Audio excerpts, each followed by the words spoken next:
ഞങ്ങൾ പൊന്മുടിയിലെത്തുമ്പോൾ ചെറു ചാറ്റൽ മഴയുണ്ടായിരുന്നു. എങ്കിലും എത്ര മനോഹാരിതയാണ് ആ കാഴ്ച കാണുവാൻ.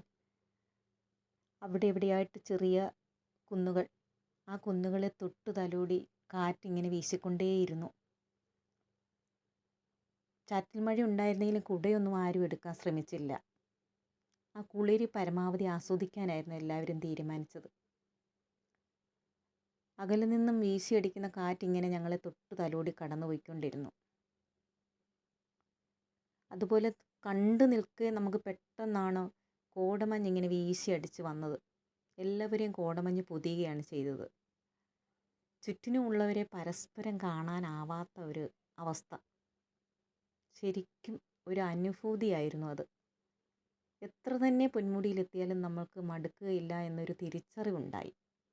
ഇനി അത് ഞാൻ ഒഴിവാക്കി